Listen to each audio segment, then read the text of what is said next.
Welcome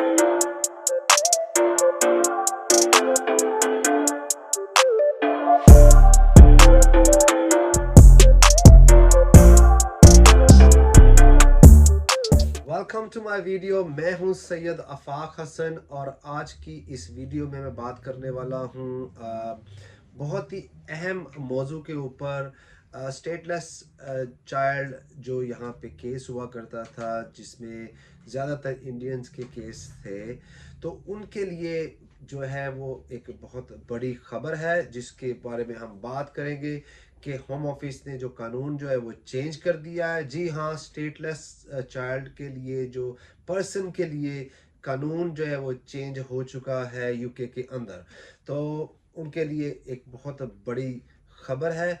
और दूसरा, as usual, जो कि मैं अपनी एमनेस्टी के हवाले से बात करता होता हूँ कि एमनेस्टी के हवाले से अब क्या होने वाला है और क्या हो रहा है। और इसके साथ ही जो है वो मैं आपको वीडियो को शॉर्ट रखते हुए आपके साथ बात करना चाहूँगा कि अभी जो नए कानून आए हैं, जो प्रीति पटेल के जाने से और जो नई होम सेक्रेटरी जो ब्रेव मैन आए हैं उसके आने से आप इमिग्रेंट्स के ऊपर क्या असर पड़ने वाला है।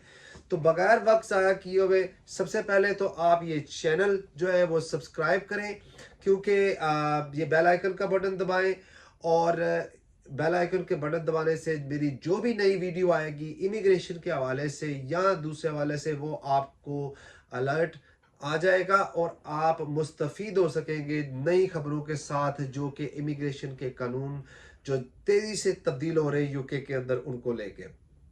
ठीक है। और ज़्यादा से ज़्यादा आपने इस वीडियो को शेयर करना है, लाइक करना है, एज यूजुअल जैसे आप करते हैं, कहने की ज़रूरत नहीं है। तो हम सबसे पहले चले जाते हैं इस बात के ऊपर कि जो कानून जो है वो स्टेटलेस चाइल्ड को लेके क्या कानून जो है वो बनाया गया है। जी, बाकी रिक्वायरमेंट्स सारी वैसी की वैसी हैं। उसके लिए बच्चे को जो है स्टेटलेस बोर्न होना चाहिए, उसको 5 साल तक ऐसे ही रहना चाहिए यूके के अंदर, 450 दिन से ज़्यादा उसको बाहर नहीं होना चाहिए। और इसके अलावा जो बाकी शराइत है वो बिल्कुल सेम है। उसके अंदर जो तब्दीली लाई गई है जिसकी वजह से जो है वो अब स्टेटलेस चाइल्ड का केस मुश्किल हो जाएगा, वो ये है कि इंडिया के कानून के मुताबिक यह होता था कि जब आप वहां पे जाते थे, all you had to do just get a letter, एक लेटर लेना पड़ता था आपको, जिसके अंदर ये कहा जाता था कि ये बच्चा जो है इंडिया में रजिस्टर नहीं है। अब उस कानून को उन्होंने फाइनली जो है वो चेंज किया, जो कि इफेक्ट हुआ है 28 जून 2022 से। अब ये लेटर गुड इनफ नहीं होगा, ये काफ़ी नहीं होगा स्टेटलेस पर्सन के लिए कि उसको जो है वो रजिस्टर नहीं है।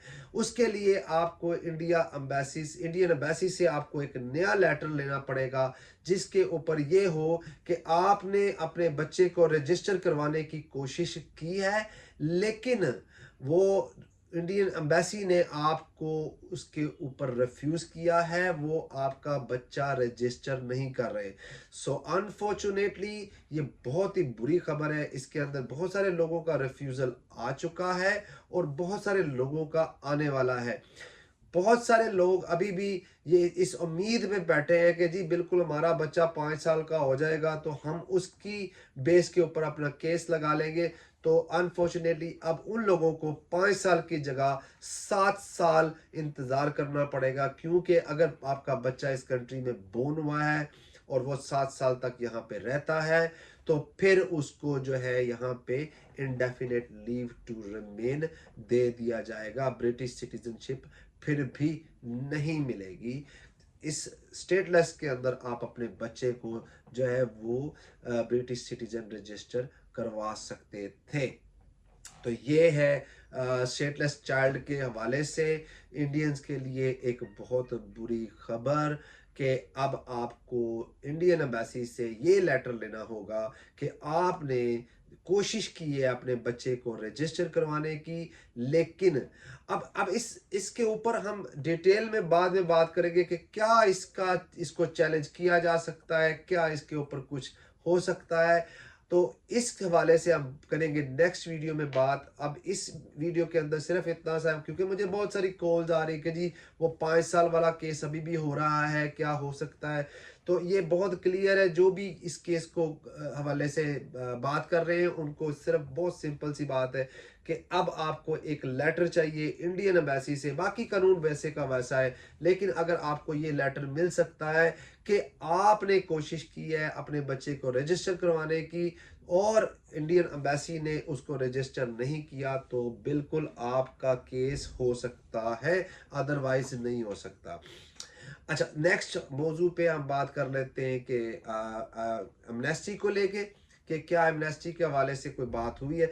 जी अभी तक जो एमनेस्टी के हवाले से कोई बात नहीं हो रही। आप देख रहे हैं कि बहुत सारी तब्दीलियां कानून में लाई जा रही हैं कि क्या होने वाला। प्रीति पटेल हैज़ रिजाइंड, उसकी जगह नई होम सेक्रेटरी आ गई है। तो क्या नई होम सेक्रेटरी जो है क्या वो कुछ लीनियंट होने वाली है इसको लेके, इमिग्रेशन को लेके? तो मुझे नहीं लगता। देखें, लेकिन मैं हमेशा कहता हूँ पैवस्ता रहे शजर से उम्मीदें बाहर रख, लेकिन उसके लिए शजर होना ज़रूरी है, यानी कि दरख्त का होना ज़रूरी है। तो आपको इस मौजू के ऊपर भी काफ़ी लंबा है, लेकिन अभी के लिए क्या कोई असाइलम के हवाले से कुछ तब्दीलियाँ आएंगी, रवांदा स्टॉप हो जाएगा? तो नहीं। ब्रेव मैन जो कि नई होम सेक्रेटरी है यूके की, उन्होंने क्लियरली अपनी बातों में कहा है कि वो they will continue the work which Preeti Patel has left. तो वो अभी तक वो उसी का, आपको थोड़ा सा जानना है तो मैं आपको नई होम सेक्रेटरी के बारे में बता दूं। ओबीसी इनके जो वालिद थे वो भी इमिग्रेंट हैं और इनकी वालदा भी, यानी कि माँ बाप दोनों इनके इमिग्रेंट ही हैं। 1960s में आए थे। ये खुद क्यूसी हैं, बैरिस्टर हैं और ये पहले अटॉर्नी जनरल थी। अब इनकी प्रमोशन करके तो इनको जो है वो होम सेक्रेटरी बना दिया गया है और हम होप कर रहे हैं कि ये बेहतर कुछ सोचेंगी इमिग्रेंट्स के बारे में। लेकिन ऑब्वियसली क्योंकि ये टोरीज में है, कंजर्वेटिव में है, कंजर्वेटिव के अंदर है, तो कंजर्वेटिव की जो एक मैनिफेस्टो के अंदर था कि they will put a control on immigration, के आप इस मुल्क की इमिग्रेशन पे वो कंट्रोल करेंगे। तो I am afraid, I don't think that she can have any different policy. So all we can hope is कि लेबर दोबारा से आए। लेबर क्योंकि काफ़ी जो है वो लीनियंट रहती है, लेकिन जब तक टोरीज हैं, जब तक कंजर्वेटिव्स हैं, तो तब तक जो है वो इमिग्रेशन के हवाले से हमें सख्तियों का सामना करना पड़ेगा। एक इंग्लिश बिल ऑफ राइट्स भी लाया जा रहा है। So we will continue on the other topic, लेकिन एमनेस्टी के हवाले से अभी तक कोई अपडेट नहीं है। फाइनल वर्ड्स, तो क्या इमिग्रेशन की जो एप्लीकेशंस है इनमें क्यों इतना रुकावट आ रही है? अभी तक लोगों के 10-10 महीने हो गए, एक साल हो गया है और अभी तक उनका जवाब नहीं आ रहा। तो उसकी क्या वजह हो सकती है? तो उसकी वजह सबसे बड़ी तो आपको पता है यूक्रेन है। और इनका जो झुकाव है इनका अपना कंजर्वेटिव्स का, obviously they always look after the people from outside UK. लेकिन अभी तक इन्होंने जो यूके के अंदर बहुत सारे लोग, they are suffering, they are unable to get the houses, they are unable to get any visa से, उनको मुश्किलात का सामना करना पड़ रहा है। घर लेने जाते हैं, घर नहीं मिलता। तो और एनएचएस को बहुत ज़्यादा इन्होंने जो है वो सख्त कर दिया, लोगों को बिल्स भेज रहे हैं और this is getting very worst. और इसके साथ साथ मैं आपको एक और ख़बर दे दूं कि बॉर्डर फोर्स एजेंसी जो है वो बहुत काफ़ी तेज़ हो चुकी है। वो लोगों को पकड़ रहे हैं, लोगों को डिटेंशन में डाल रहे हैं। एक पहले ऐसे होता था कि एक फास्ट ट्रैक होता था जो कि कोर्ट ने जो था उसको अनलॉफुल दिया था, लेकिन अब वो उसको एक्सपेडाइट के नाम से उसको तेज़ कर देते हैं, क्लेम अनफाउंडेड कर देते हैं और आपको जहाज़ पे बिठा के या तो वो रवांदा भेज देंगे या फिर आपके अपने घर भेज देंगे। तो अगर आपकी एप्लीकेशन होम ऑफिस के अंदर पेंडिंग नहीं है तो I will definitely request you कि अपना, मेरे से नहीं जिससे मर्जी जाएं, आप अपनी एप्लीकेशन कोई ना कोई ज़रूर होम ऑफिस के अंदर लगा के रखें, ताकि कल को आपको अगर कोई पकड़ता है तो आपको डिटेंशन में नहीं लेके जाते। Police has a powers now, I have told many times in the videos. Police के पास पावर्स है, जब वो आपका लाइसेंस चेक करते हैं, जब वो आपकी कोई भी चीज़ चेक करते हैं, वो आपका इमिग्रेशन स्टेटस भी चेक कर सकते हैं। तो आपको ये चाहिए कि आप अपनी एप्लीकेशन जो है वो ज़रूर कोई ना कोई होम ऑफिस के साथ लगा के रखें, otherwise you are getting yourself in trouble very sooner or later. तो आपको जो है कोई ना कोई, देखें मुझे लालच कोई नहीं है, मैं हमेशा आपसे कहता हूँ कि जिस मर्जी वकील के पास जाएं, जहाँ मर्जी जाएं, मेक श्योर कि is competent and he is a qualified solicitor who can advise you according to your circumstances. ये जो प्रोग्राम होता है, it is not a legal advice. I do not give legal advice on my program. I am just providing you the basic information. बहुत सारी मेरी calls आ रही थी stateless को लेके, स्टेटलेस चाइल्ड को लेके कि क्या होगा अब। तो उसके लिए मेरा फ़ोन नंबर है 07574777786। I am based in London. अगर आपको अपॉइंटमेंट बनानी हो, आप मेरे से फ़ोन पे अपॉइंटमेंट बना सकते हैं। आप अपना कोई शॉर्ट क्वेश्चन मुझे भेज सकते हैं, मैं उसका जवाब दे सकता हूँ। और इस चैनल को आपने ज़्यादा से ज़्यादा सब्सक्राइब करना है, शेयर करना है, ज्वाइन करना है।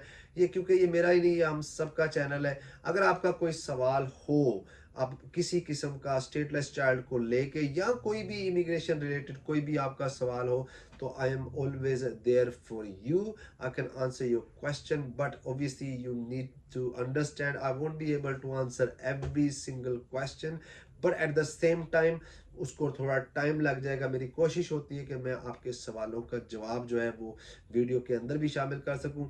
ये वीडियो को मैं शॉर्ट रखना चाहता हूं as usual, so please subscribe this channel और आप इस वीडियो को ज़्यादा से ज़्यादा शेयर करें, ताकि जो लोग स्टेटलेस चाइल्ड के लिए बैठे हुए थे 5 साल की उम्मीद लेके, उनकी जो है अब 2 साल कम से कम उनका वेट और करना पड़ेगा, क्योंकि जो है वो नया बिल आ चुका है।